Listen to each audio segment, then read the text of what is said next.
हे अर्जुन, अपने आप प्राप्त हुए और खुले हुए स्वर्ग के द्वार रूप इस प्रकार के युद्ध को भाग्यवान क्षत्रिय लोग ही पाते हैं।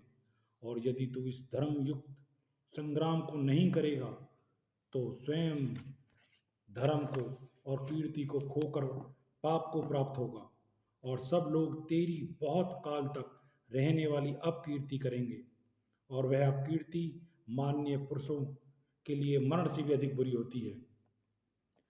और जिनके तू बहुत मान्य होकर भी अब तुच्छता को प्राप्त होगा, वे महारथी लोग तुझे भय के कारण युद्ध से उपराम हुआ मानेंगे, डरा हुआ मानेंगे।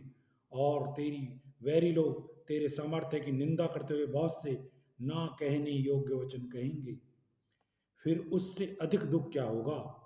इससे युद्ध करना तेरे लिए सब प्रकार से अच्छा है, क्योंकि या तो मरकर स्वर्ग को प्राप्त होगा अथवा जीतकर पृथ्वी को भोगेगा।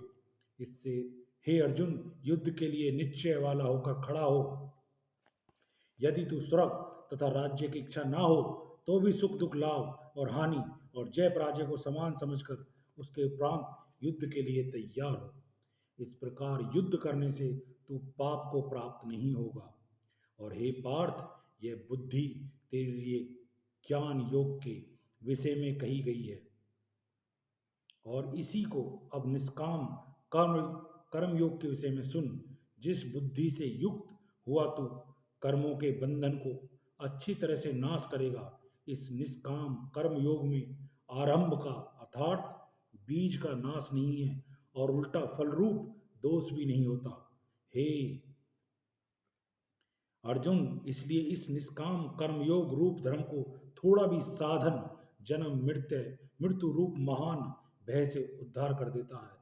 हे अर्जुन, इस कल्याण मार्ग में निश्चयात्मक बुद्धि एक ही है, और अज्ञानी पुरुषों की बुद्धियां बहुत भेदों वाली अनंत होती हैं।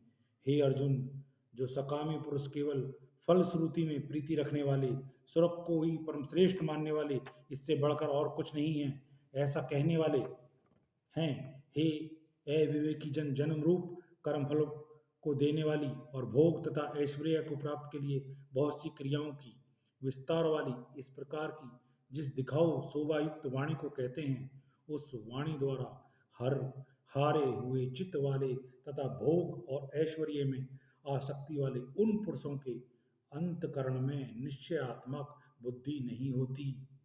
हे अर्जुन, सब वेद तीनों गुणों के कार्य रूप संसार को विषय करने वाले अर्थात प्रकाश करने वाले हैं।